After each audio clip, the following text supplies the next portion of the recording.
Coming you to the Starfleet Universe on call. And tonight we've got me, we got Dave, we got Russ. Russ, who's will be back in a bit.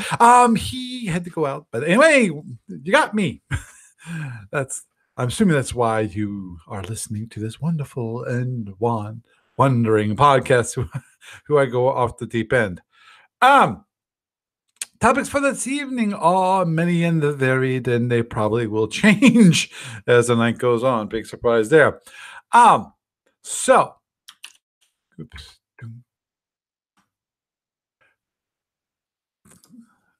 Today we're actually going to the beginning topic for this evening is actually something that came up, and I was gonna say it's the whining moment, but I understand where he's coming from. Ted Fay not really approached me. It's posted on the discussion board, which I like. I like the discussion board. Okay. I'll get this. Let me just get this off my chest, and then we can move on.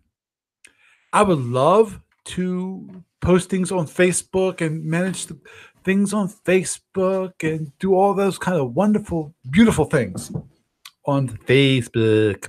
My only problem with Facebook is it sucks as a forum, as a way of people starting threads of discussions and then having people allow them the ability to manage, or more to the degree to be notified of what's happening in the threads and actually follow the discussion in the threads. It's just not a good thing.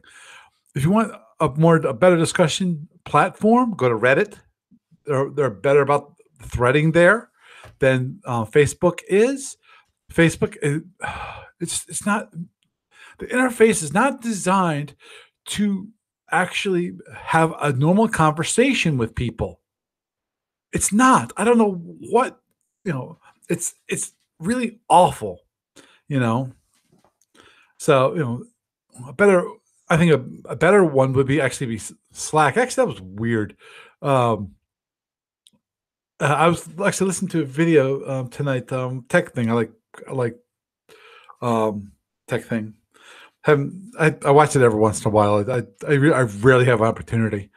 I'm usually doing so many other things, but the one thing that it was interesting that they were talking about, of course, Mastodon being the more open version of it's a federated social media, a social network, which is great because then that means no single entity owns that network.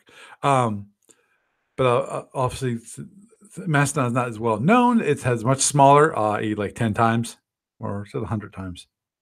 No, it's 1,000 times. 1,000 times smaller than Facebook. It's got like 1.7 million, whereas Facebook has like 1.7 billion, or 6 billion. Sorry. But anyway, doesn't matter. But anyway, so Patrick Norton was mentioning really quick that how they went from a mailing list to Slack. I think they went from mailing list to Slack and then back to using a mailing list to communicate. And it's like, wow.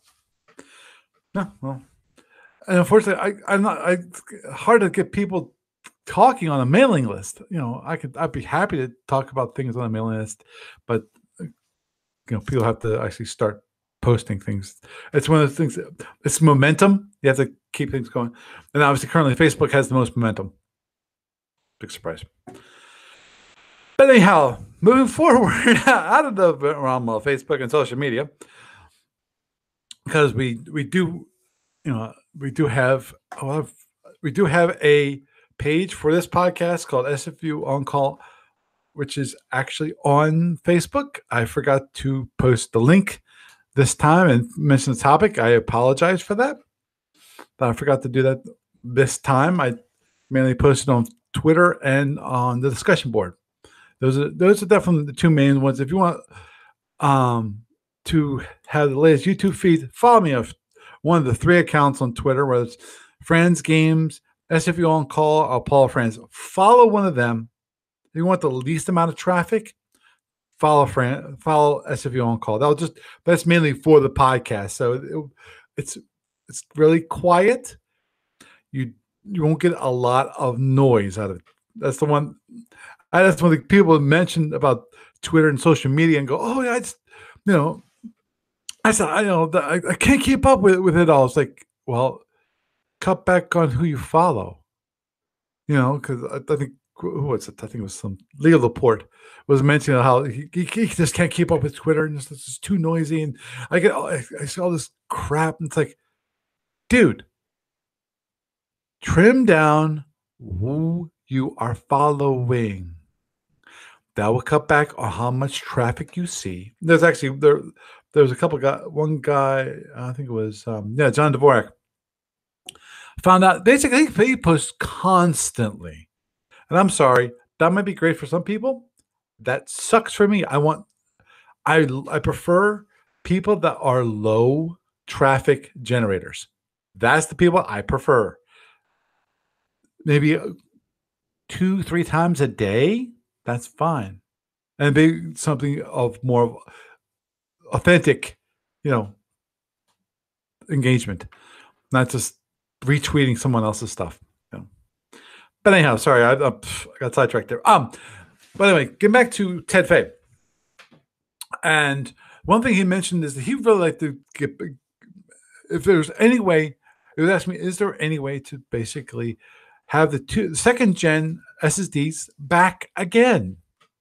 They'd be willing to pay, high, extra price, to have it available. And I basically told him that it really, most part, it was not up to me.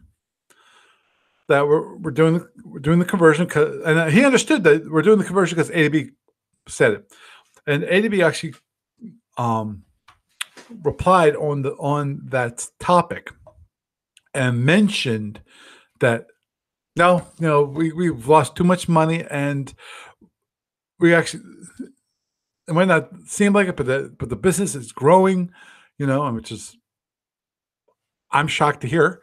I thought he was just maintaining, but he says it's growing. I have to believe him because why would he lie? Well, there's lots of reasons to lie, really, for that category. But I have a tendency to believe him. I don't think he would say that they were growing if they weren't growing. I would say he wouldn't mention it. The whole omission thing. But even so, it's a big amount of money that's going down the tubes by doing, because you'll never make it back for those people. Now, here's the one thing that I disagree with him, and I'll mention it. And anyone who's actually listened to me long enough over the past almost 11 years now, will have probably heard me say that, and that is that I feel like the damage caused to Steve Cole's business from it isn't as great as he thinks. Because, yes, okay, initial outlay, initial damage, yes. But I have a hard time believing that so many people were constantly getting new accounts just to steal the SSDs. Because there's a point where it's like, why are you doing it? Why are you stealing the SSDs again? They're the same SSDs that were there a year ago. We stop, the library hasn't grown hardly at all. We have some new ones, like the Paladins they're new. They're happening. Fortunately, he got some background art so we could do the third gens. I forgot there was another one which we're adding. I forget who else. I would love that. I'd love to see like the Frax. I think that'd be great, especially with the submarines. I think that'd be kind of cool. But anyhow, I think that's at this point, it's like water under the bridge. There's no way to change it. Yeah, I like the fracks. They're kind of cool.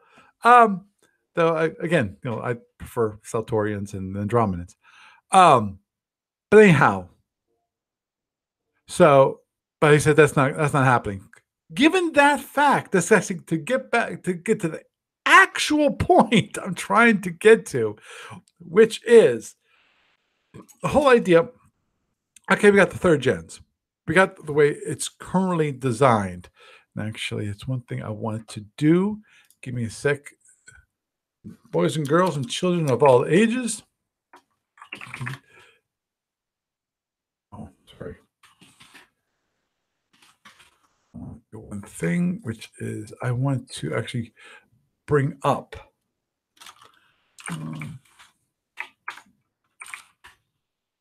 Okay, this type, we would not be having these issues.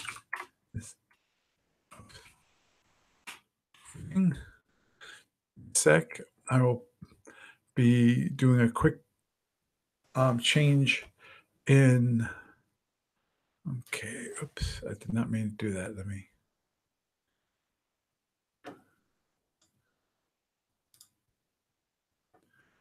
And that's good. Okay. I'm going to do this. I'm going to log out, log in.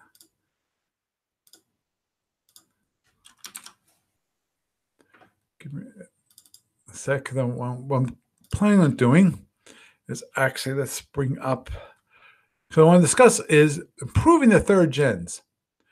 And to do that, what I want to do is actually, let's bring up two of them. Let's first bring up a simple one. That's going to be Andromedan Cobra. And also, let's bring up Federation. Let's bring up Federation something.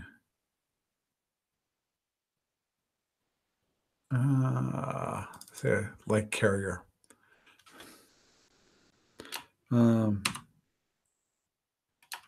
Okay, forgot. It's close refit in that one. Okay, good. Okay, now SSDs.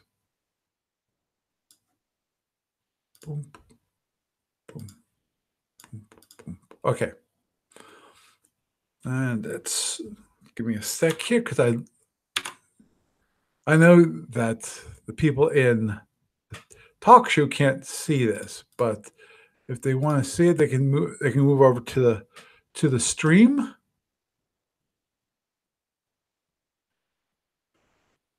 And give me a sec here. Went to this and then this entire screen, and that looks probably goofy at the moment, but whatever. Okay. Now, this is how the Andromedans look. And this is how the Federation looks. Now, the question is, now, I'm sure you see these, which I think is a neat idea, which is, of course, the boxes. If we want to, actually, these boxes could be elongated all the way down. And I think that would be fine. That's why one of the things that I did a while back, which was because I liked the idea, which was to support elongated rectangles. So what happens is, okay, let's just do this. Let's just show this.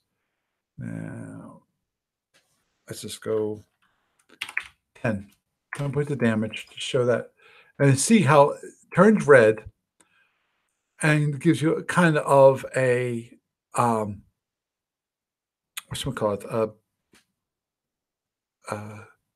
a progress bar kind of thing.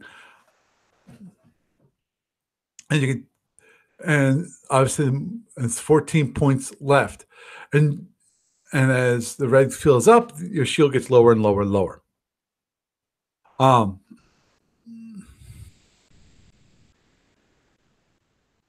obviously I could do it the opposite direction and only show um, how much, well, because the red is means it's full, and then as it goes down, down, down, down, the shields go lower and lower, lower.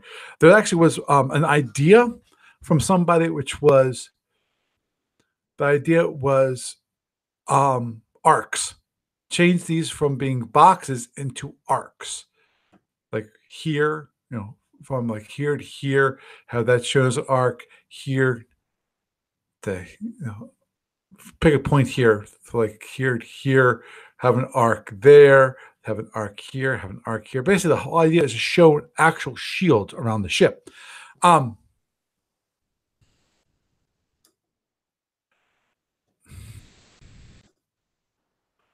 and I think that would be a great idea. I have to really, I want to, that's one thing that actually I do want to look into is how would you do that? Because obviously on the SSD, you'd actually have to, in the middle here, you have to mark a spot. Go, okay, the center point for the SSD is like here, click, and that'll be recorded in that case. And then, okay, then you have to define what is the um, either have it as an ellipse, you know, which I think is probably might be people might be looking for, though. Obviously, it makes it easier. It's circular, because if it's a plain circle, it makes it a lot easier. But I think most I have to look to see how most shields are actually shown.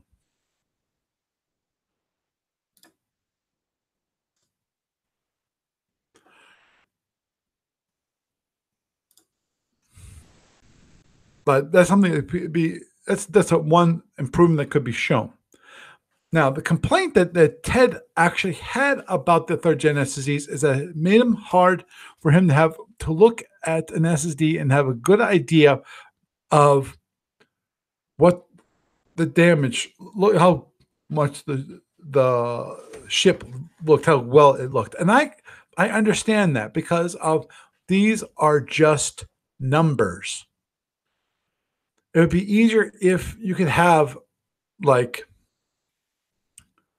this bar is 12, 15 long. This one's 15 long.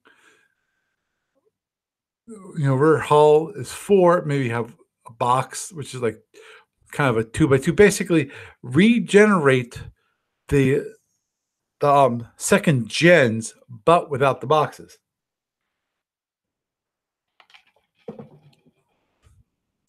The top part about that, of course, is that the beauty of these small boxes is that you actually can see the background image that lies behind them.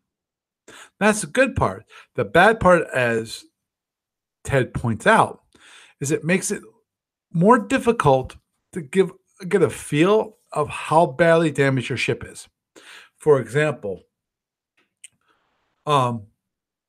if you have no labs left and no forward hold left and no cargo left, that's a good bit of your ship. That's 32 points of damage on your ship. And I'd have to calculate this out. Now, what we might want is a little bar here, which is basically a bar which gives you a general status of your ship, meaning of all the internals I have on the ship, how many internals do I have left?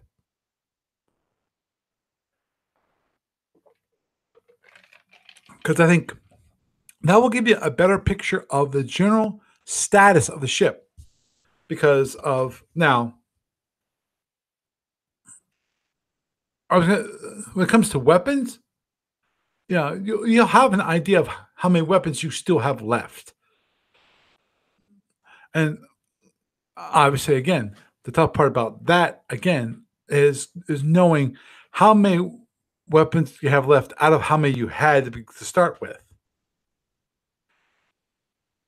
But in some cases, does that really matter when it comes to how many did you start with? It's how many you have left. If you had 2 drones to begin with, and you show that you have 1 drone rack left, doesn't matter that you had 2 to begin with. No. Um,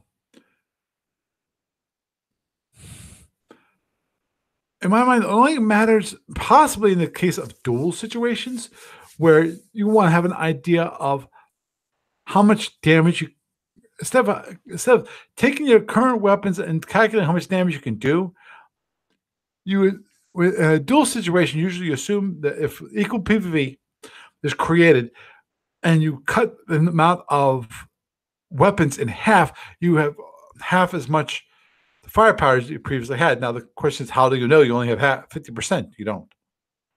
Makes it more difficult. Um, okay, let me like let's do this like this one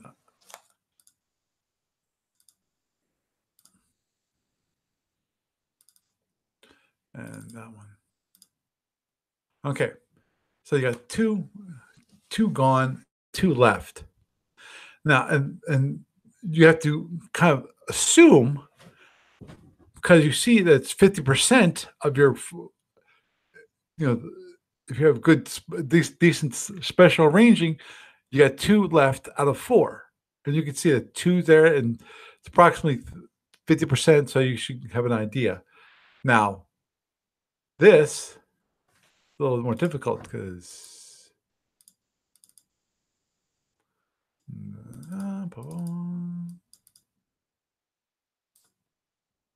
see, now that's 5. Now the thing is you actually have 12. That's 5 out of 12. Now it's hard to tell with 5 out of 12 that, oh, hey, wait a minute. Actually, I have 7 more left. Actually, that means there's 5 left, not 5 damage. All right. Yeah. 1, 2, 3, 4, 5. Which means I marked down 1, 2, 3, 5, 6, 7. Yeah, I marked down 7. So there's 5 left. So I have a hard time really guessing that, oh, you know what? I have less than half my health boxes left. But again, the question comes to being how useful is that information? You know, I understand how this is it's important to have a feel for how much of your ship is left. You know, but the question is, how do we is what can we do to improve that situation? You know, 'cause that's why with like Cobra, you have the panels. You have 4 panels here, you got 3 panels here, you know, nice big thing. Then you have your batteries on this side, the degradation, which is actually, as you notice, it's a little different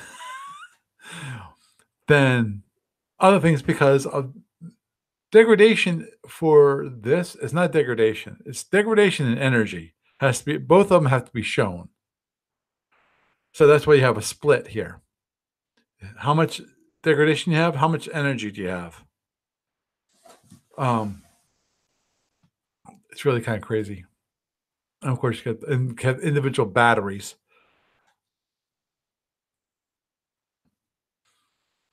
So I understand the issue. The question is, how do we solve the problem? In my mind, I currently I don't have a good feeling for how how the whole thing how you can improve the situation without recreating basically the old SSDs without lines. You know, because if you had the old SSDs, but you just remove all the lines, that would give you a good idea, spatially, that's okay, how much you have left. You might not know, well, you would know the exact numbers because it would show you. But again, to me, the difficulty that is on this one here.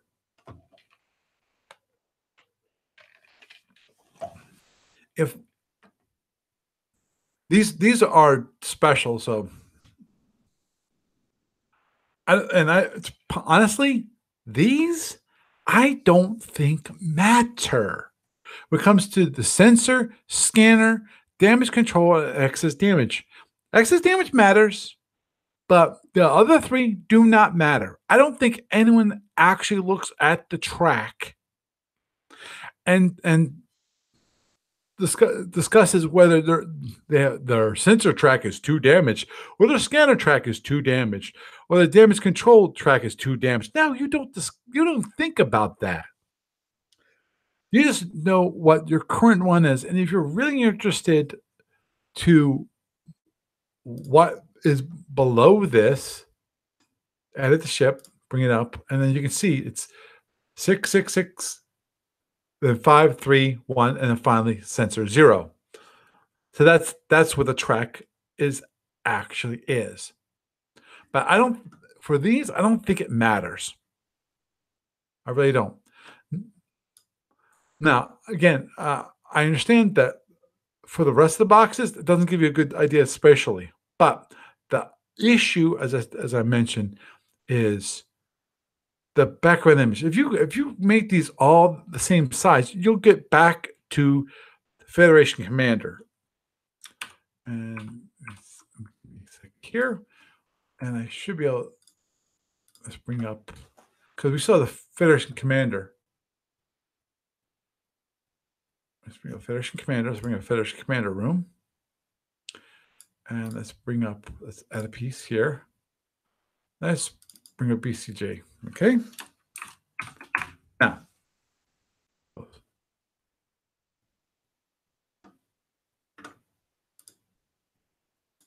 okay. This is my ship. Now, this is what we get if you have the boxes the same expanded, which is you have this shadow behind everything.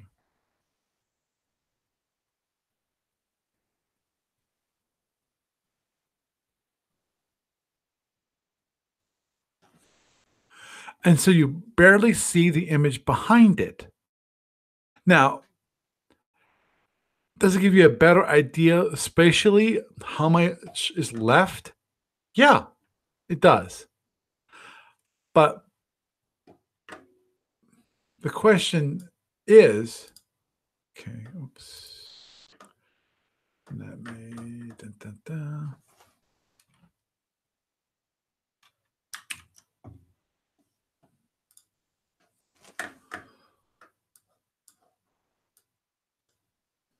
Compare these two. Yeah, they're different ships. Ignore that part. But you have this cleaner interface over here. The boxes are cleaner. You see a lot more of the background image, which is really nice. And then you compare it to this one. Now, the background image obviously is grayed out. There's no color to it. But also you have all these boxes on top of it. So what you get this huge number of boxes, and yes, it gives you a better idea of when you have damage. For example, let's give 20 boxes. So now you can see you have 7 boxes left here. And if you still 30. I'm not going to really matter. I'm just going to flip through this real fast.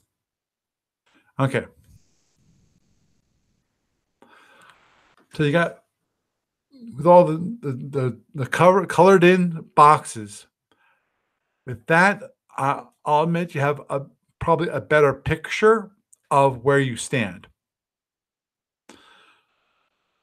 Now, to be honest, I've gotten used to these third gens, so I actually kind of enjoy them. Um, but I have to agree back to the original point. Now, the question always is, what can we do to improve it? Because yeah, I've been rolling around the same issue for the past 10 minutes, and I'm sorry, but I don't see a way to make it so that this can be more spatially aware visually without going back to this. Without going back to all these boxes, just covering the background, that beautiful background image that we're given. Maybe what I'll do is I'll take the Federation Light Carrier for maybe this, do it like this weekend, possibly show it to you next week to see, okay, to show you those boxes and what it would look like. So we can have a comparison of those two, of having said this looks more like this.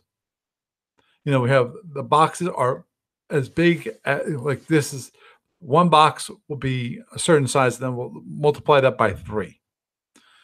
And say and possibly do the same thing here. I have to figure out a calculation. Should be easy enough to do. So this actually gets much larger. Probably goes from here to here. This probably goes from here down to here. This, really large. This shield probably has to move down here, go across the bottom, and all that kind of thing. So so you can have an idea of, okay, you have all these, because what's going to happen is all this white is going to have all this white covering all of this background image. Now, there's actually if I recall correctly, there's the ability to select a different background color. Instead of choosing white, you can choose some other color.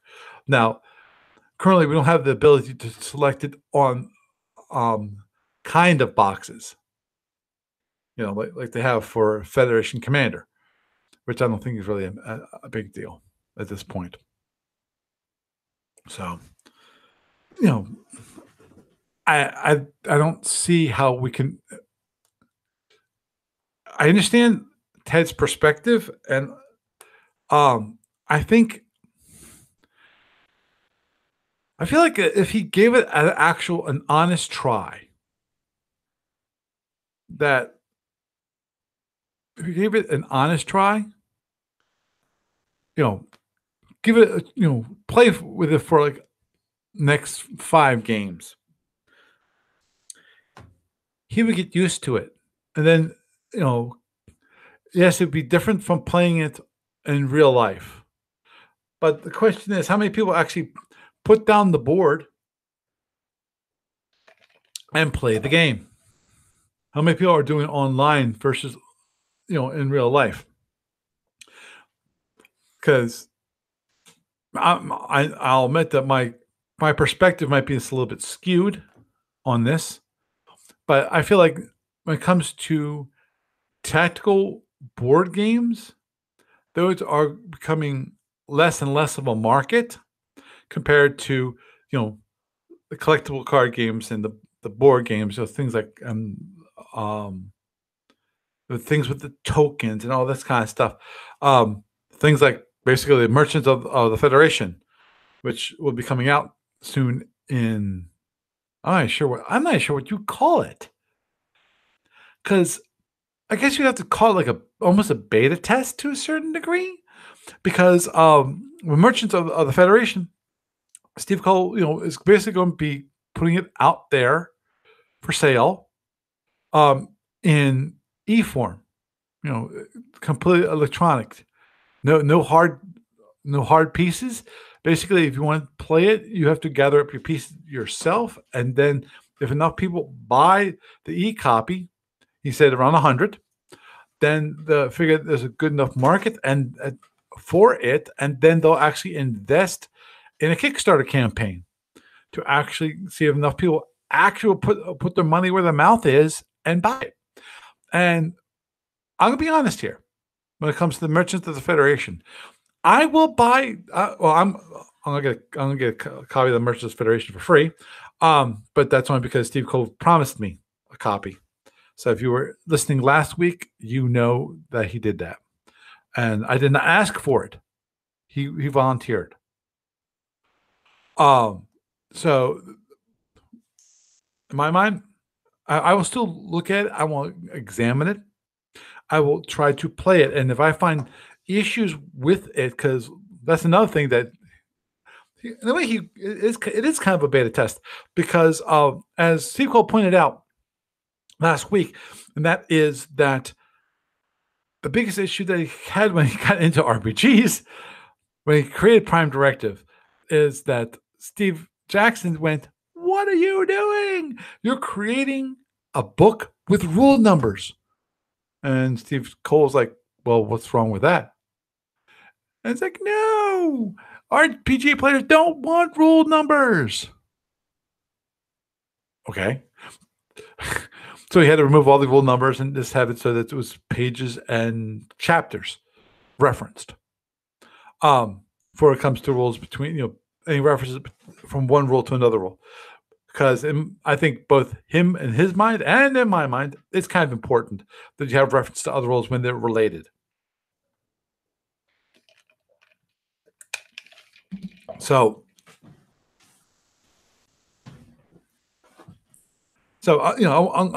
I'm gonna play it, and if I find there's issues with the game, because Lord knows with the kind of mini convention, it's kind of a game club that we have twice, that we get together twice a year, which is awesome, and I still like to go every single time I get an opportunity.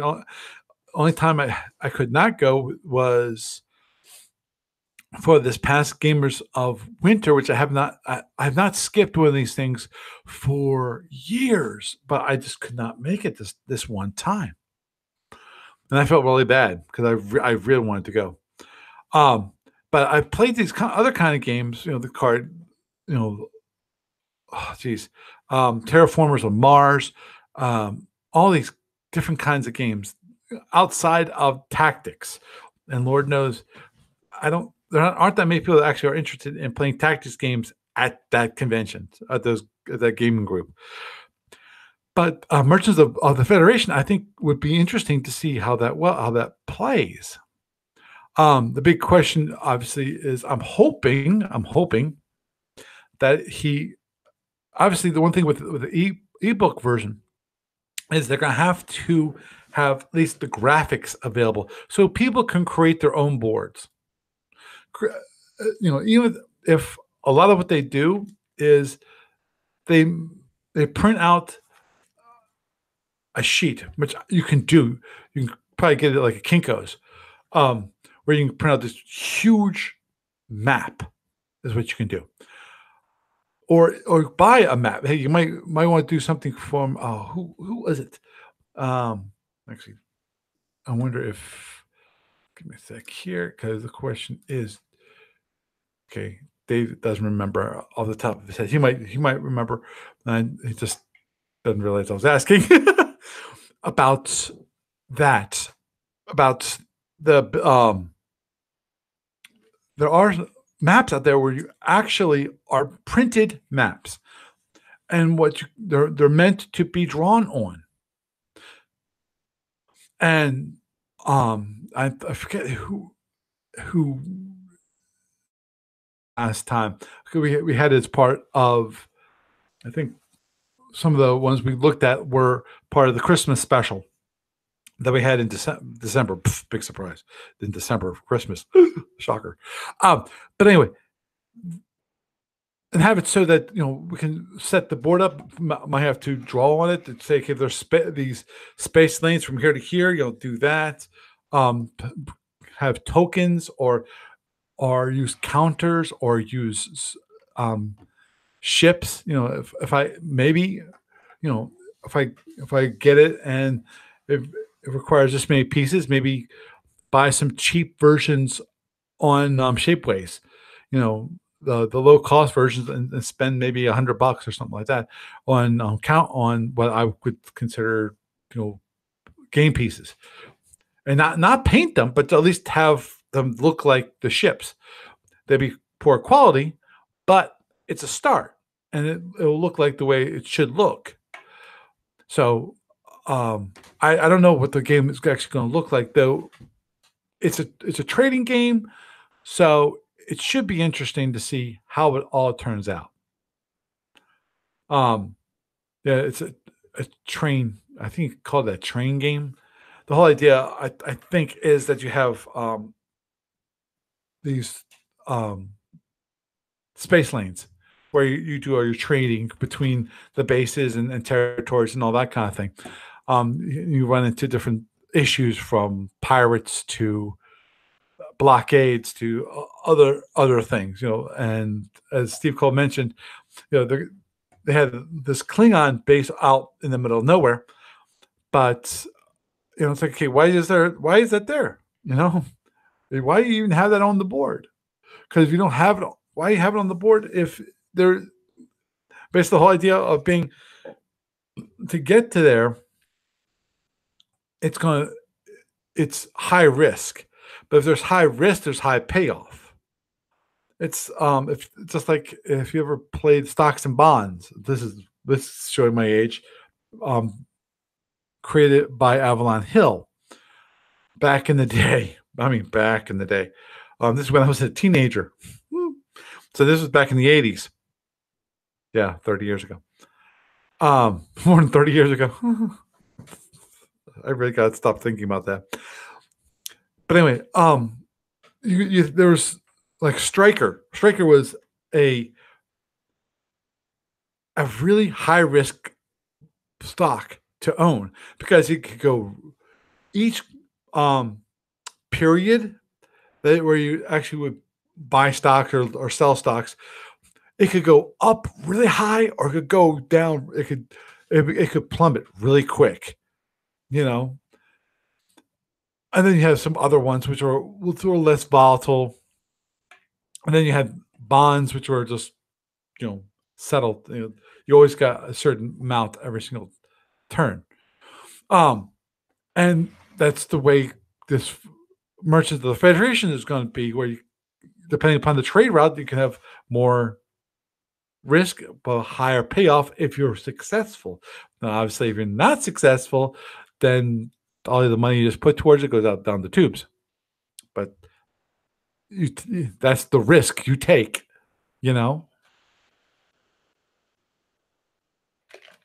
So it should be interesting how that game turns out. But anyhow, I think that should be interesting to see how Merchants of the Federation turns out. And again, even here's the thing. I'm gonna be honest here. Even if Steve Cole wasn't giving me a copy, I would buy it, because that's the kind of game I want to play.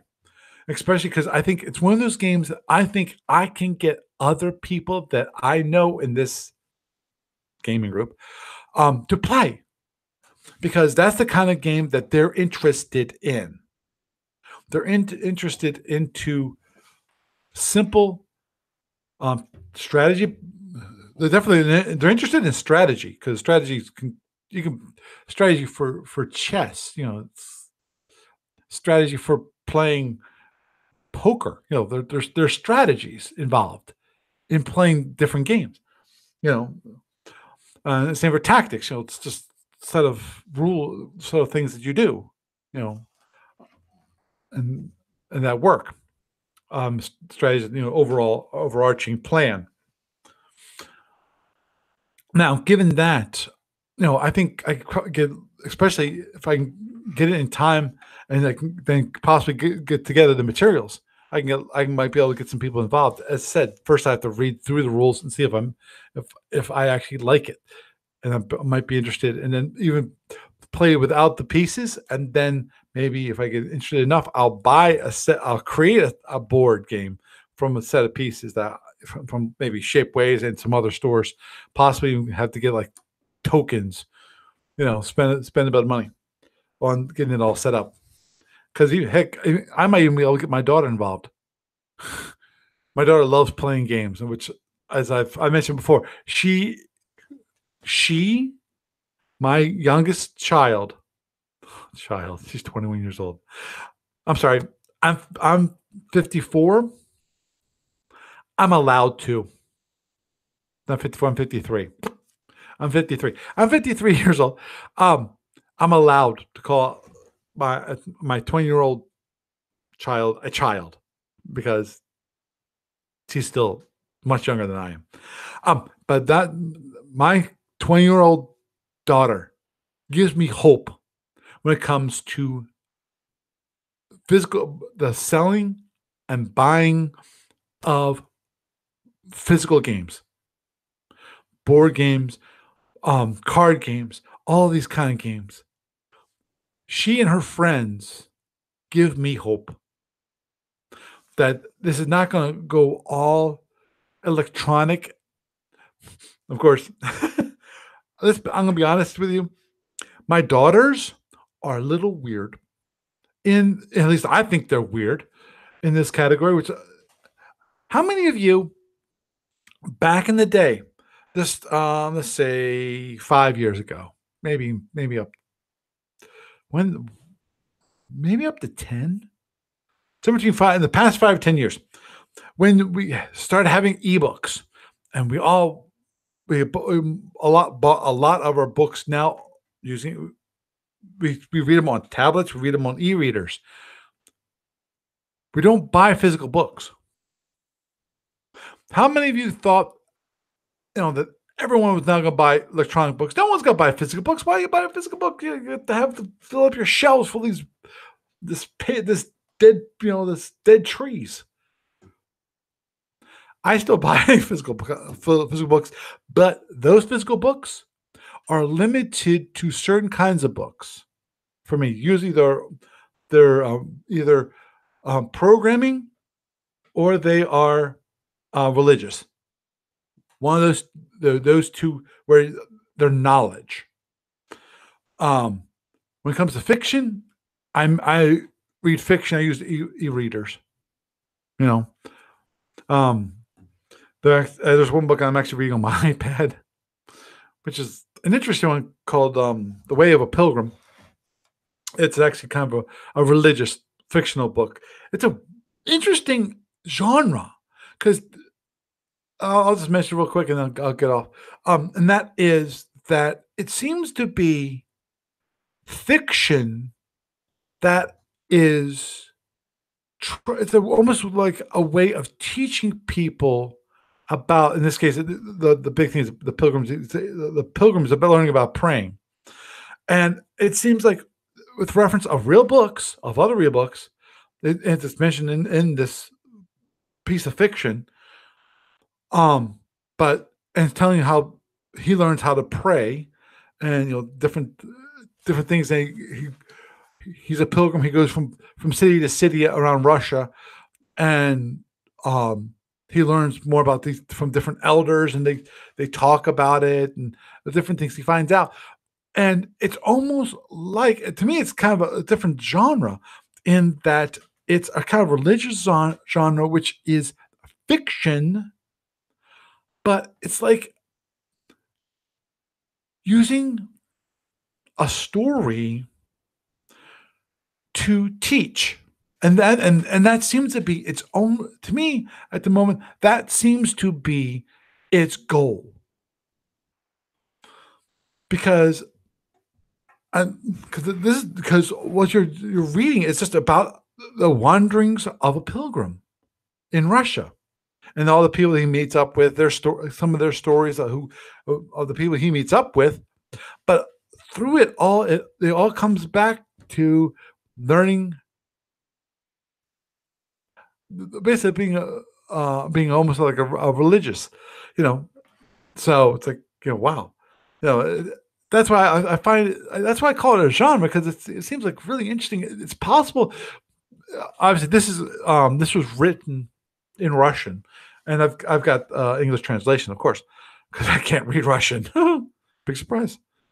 But to me, makes me wonder if that was a thing in Russia or possibly even around Europe where this was a way of writing, you know, except instead of an undertone being like a moral to the story and things like that, where it has religious undertones. You can see the the Christianity beneath it, like the I think the Lion in the Wardrobe. I think that's it. Narnia, based on Narnia, which if you understand Christianity, you understand how it's the line is foretelling um, of a lot of Jesus of Christ himself. You know, though it's you know you can see it basically. You can see the Christian undertones of the whole story, and that it's still a wonderful story though. People see it. It's wonderful. Um, I enjoyed it. So anyway, um, but anyway, getting back to it. So um, it should be interesting to see for the merchants of the Federation and seeing how the whole thing works out. Moving on to the last topic for this evening, and this is actually one of the topics for this evening, not just the ramblings of me. And that was another topic for this evening I want to discuss really quick because I know we've talked about it in the past month or so, actually 2 months, I think it's by this point, which is the whole idea of speed SFB. Now, here's the question. Can it be done? Because that's one of the things I brought up, and this was frustrating because I brought it up in the discussion board, and I know there's quite a few of the hardcore SFB players. Peter Bakia, Ted Fay, some other ones. I think Stephen McCann's still around. I mean, check the discussion board. I'm not sure how many people check the discussion boards these days and not just focus on Facebook. To be honest, I don't know. But anyhow, I brought up the whole idea of speed SFB. I said, okay. I'm going to do this.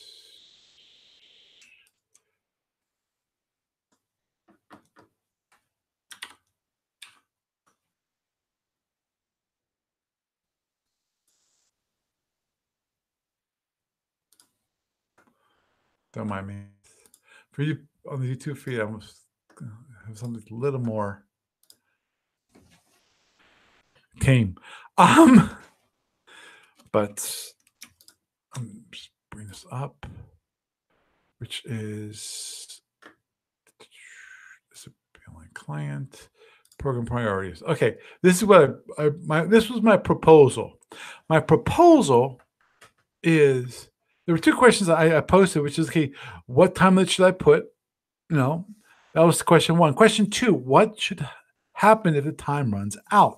Now, my current thoughts were movement, you have 30 seconds. And again, this was all for the duel situation where you actually are doing a duel. To me, a duel makes sense. Outside of a duel, when it comes to fleet actions, it's you can't put that kind of time limits on things because of it's a totally different character all together.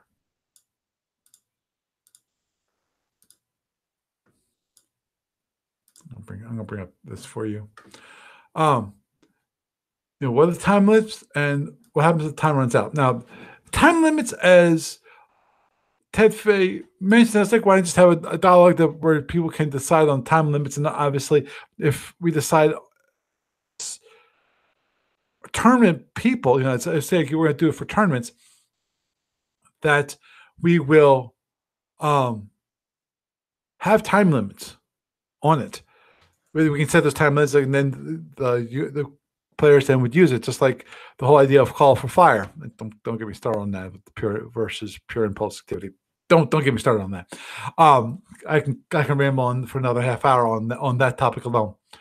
But moving onward, 30 seconds for each person, and if you don't decide, you go straight ahead. You have 30 seconds to decide. If in 30 seconds you can't figure out what you want to do, you're moving straight ahead. And obviously that's assumed that you are going to be moving. I'm not worried about the whole idea of heading on non-movements, because let's be honest here, that is a 1 in 1,000 happenings. It's just a rare thing, because normally you would never do that, for the plain and simple reason that if you hit, you have to go that way the next time you move, period. In theory, anyway. There's only one situation which I have not looked at, I just thought of, and it might be a situation where that might not be the case, which is if you hit and then stop and then tack. Because when you tack, when you stop, you basically you have to move forward. You lose your side slip mode and your turn mode when you stop. But anyway, okay, so you go straight. Impulse activity. You have 30 seconds to decide on an impulse activity and announce it. Now that might be a little harsh. That might be a little short. This is why I want to bring up the people to mention about. I think Mark here is kind of just crazy. And obvious one would be no activity. Okay, relatively simple solution. I don't. One of the solutions where I don't think anyone would disagree with either one of those. Because obviously, if you're around the wall, you don't want to run into it. So you better make your decision pretty quick. 30 seconds is actually, if you really think about it, sit still for 30 seconds. And I'm willing to bet you that will seem like an awfully long time. Now, the one thing about these timers, now I would hope, what I'd want is, if you have 10 seconds left, pop up a notification saying you got 10 seconds left, and then 9, 8, and so forth, and have it count down for you. Now, I'm not sure if that would be a good thing or a bad thing, because obviously, if the countdown can actually make you more nervous and then more indecisive, might make you screw up. So this, you might want to increase this to like a minute, because it might take you 15 seconds or a few seconds, let's say 5 seconds to decide. It might take you another minute to actually use the client interface to change it, to actually enter in your action. Now, this one I thought was kind of the most controversial overall, which was EA, 5 minutes minimum, and then if you don't do it in 5 minutes, then you're set to the minimum speed from the previous turn, assuming you have enough power, and then none of your weapons are charged. And you go from there, which is, I know that is a real harsh penalty. In my mind, it's really harsh. And I went, okay. The penalty I think might be harsh, so it might be better to give a better time limit. But we want things to keep moving. It's the problem. Now, obviously, I calculated this out. If you people extend these things as long as possible, in theory, let's say you move 16 times, that'd be 8 minutes to move a turn. That's a pretty long time. And then you have it. definitely for another 32, all 32 impulses. That's another 16 minutes. So you can actually take 24 minutes for get through a turn, which actually is not bad if you really think about it. Um, Now 30 seconds. Now the question for movement always is okay. Each person has 30 seconds to move. So, and what happens with seeking weapons and things like that? You know, we'll have to wait and see. But the problem is I had with this is that I didn't have anybody really respond that much. We have Mark, who was screaming about some other things because he thinks that you know the SFU Online is old, and I agree it's old. But you're saying, oh, you could do everything without coding, without a bit of coding, and you can make a better interface.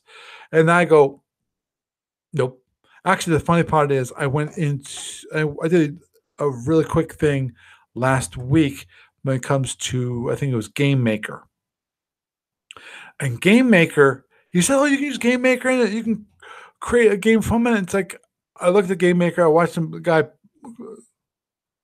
for a few, almost 5 minutes, working on a game. And guess what? What's the first thing not the first thing, but he says, okay, well, you have to create the sprites, you have to create basically the artifacts that are going to be used as part of the game, which always are, to me, that is where you're going to spend a lot of your time, is creating the art. And some people say, oh, well, you already got the art. No, I don't already have the art. Where do I have the art? And it's like, oh, we got all these 3D models. Well, what 3D models? You know, even though if you grab all the current 3D models that are currently available, you still have a very limited set of ships, completely limited set of ships. And the question is, how do you tell the difference between the ships? You know, but anyhow, I would love to have it.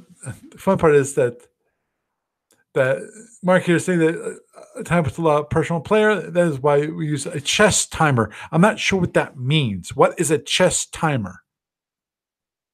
You know,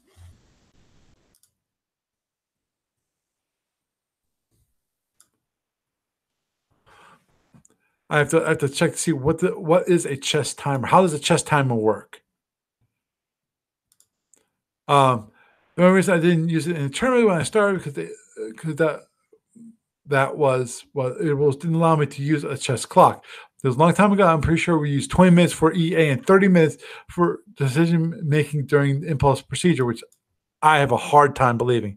So anytime you say stop during the impulse procedure, you hit the chess clock. The rest of the game works just normally.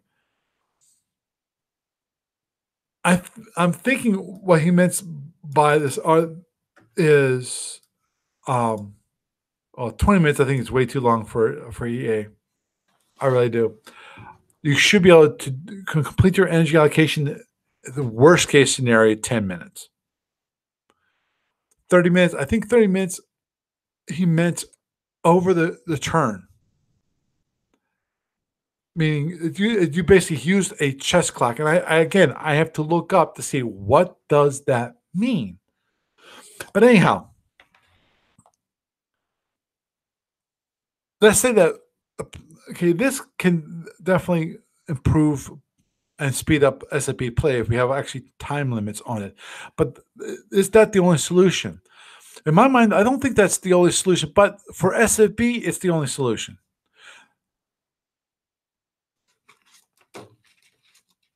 Because I'm not quite sure that is the only solution. What I would love to do, and the tough part is finding people who'd be willing to do this, which is movement. Forget it. We're not going to do individual impulses anymore. You have to plot your movement for the next 8 impulses, and then it's set. You know, you have to guess what your opponent is going to do for the move for the next 8 impulses. And you both have to do this, so it's not like it's unfair. Is it new and different? Yes, it is. Is it non-standard when it comes?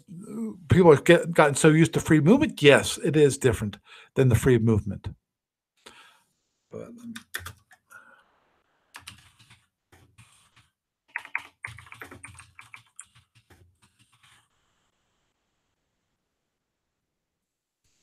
there.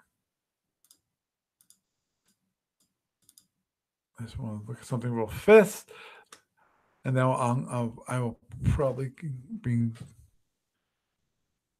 Bum, bum, bum. Let's look.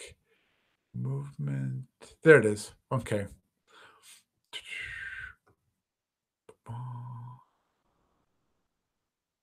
Almost. There it is.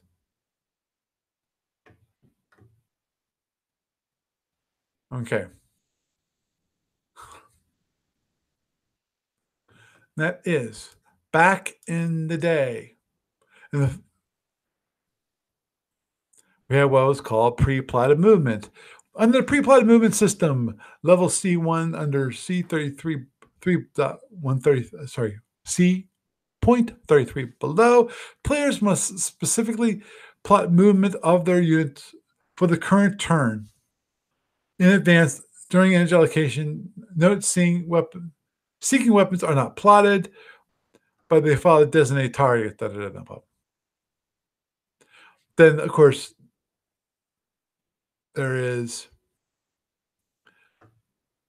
3.321, C1.321, which is half turn plotting, plot movement for each turn midpoint, for the next 16 impulse. After half the impulse of a given turn, 16 have been played, plot movement and fill energy allocation for the next turn. This will require more inductive reasoning and shrewd second guessing than the basic system. It is possible that at the start of a turn, there may be not sufficient energy to perform all planned activity. In the event the program's energy expenditures must be reduced to level power available. The process of D22 energy balance due to damage must be followed until the imbalance is corrected. This is obviously a very complex procedure. Only a few players use it, i.e. D22. And then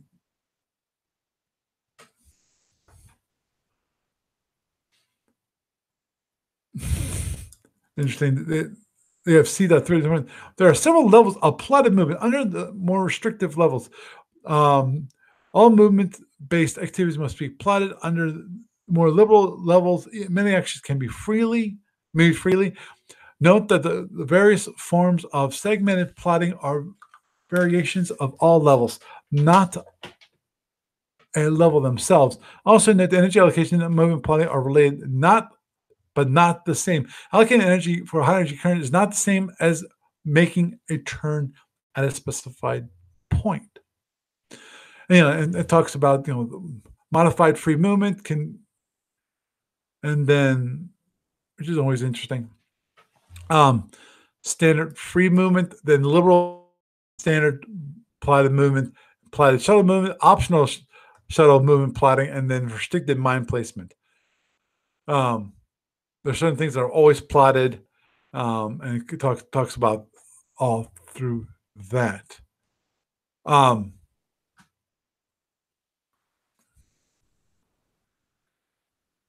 I think that would be a great idea, which is actually using plotted movement. Pre-plotted movement in this case, basically you plot the whole turn, which I think is overall kind of nutty. But I could have sworn, let's see, do I have it? I don't think so.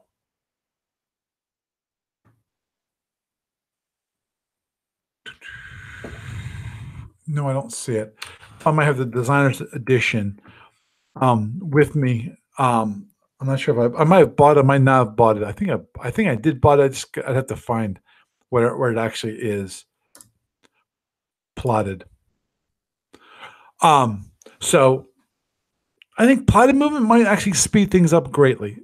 If you have less people actually thinking about movement or or making decisions about each point of movement. Now, I understand with FedCom, that was the whole reason of you have 8 impulses and then you have the subpulses.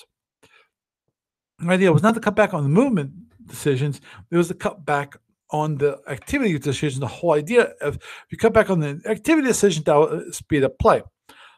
Overall, I disagree with that's assumption.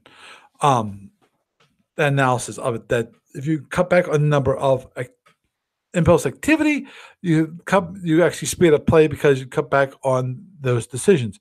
I think that most decisions that people have the hardest time with is free movement. It's not the activity because at least for me, activity is it's rare that it takes a long time. You've got an idea, at least for me.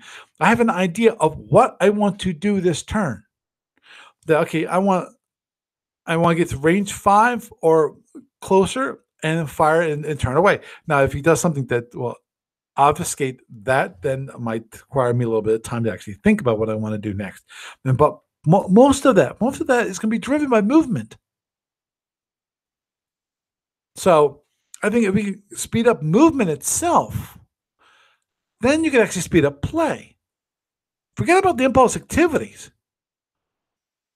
I think it's more of the movement itself. You can speed up movement, then you've got gold right there. And that's why I think the whole idea of pre-plotted movement, remove the ability to think about it. I'll think about it, you think about it, I'll see if I can outguess you. And then moving on for there. You know, as I mentioned before, that's why I originally loved Starmada. When I was first introduced to it way back, is it 3 versions ago? I think it's like 3 versions ago.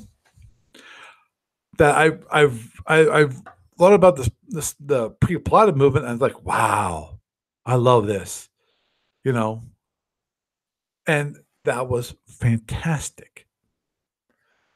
So everyone would pre-plot. Everybody would pre-plot their movement because it was all secret. And then after, what you were doing, then when you started your turn, everybody would reveal. There was no initiative. You all did it in secret, so you didn't have to worry about initiative. You revealed it, boom, you moved your ships. Would you? And I said it's a guessing game, and that to me, that is the most fun. Is when you try to outguess your opponent.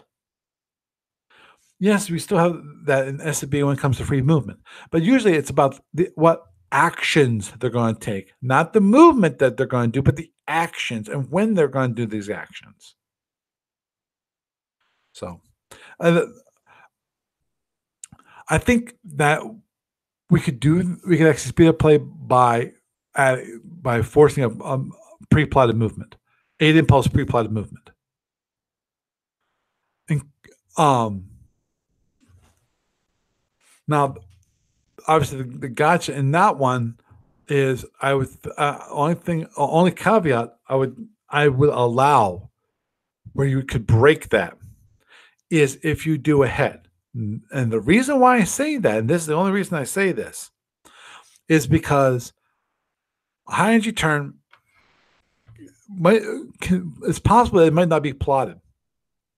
And the question is, I would allow for that specific instance because how many times are you actually going to hit? You might hit what? Once a turn. If that, once a game is most likely what you do. So it's going to be a very rare event. The whole idea of a het is it's an emergency maneuver. Not normally planned, but it's an emergency maneuver that people say, okay, be ready for. We got to be ready for doing this.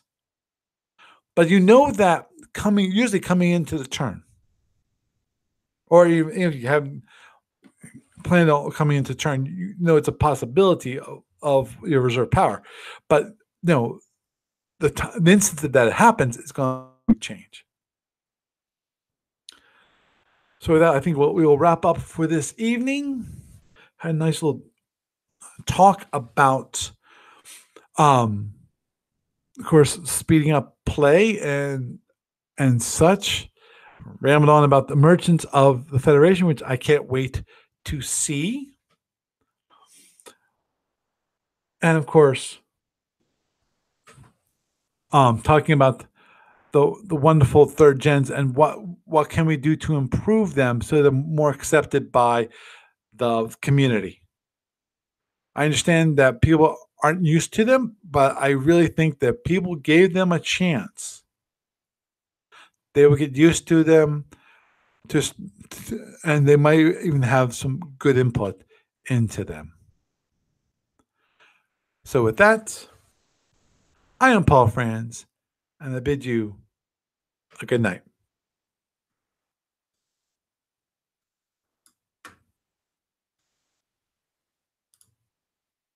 Recording paused.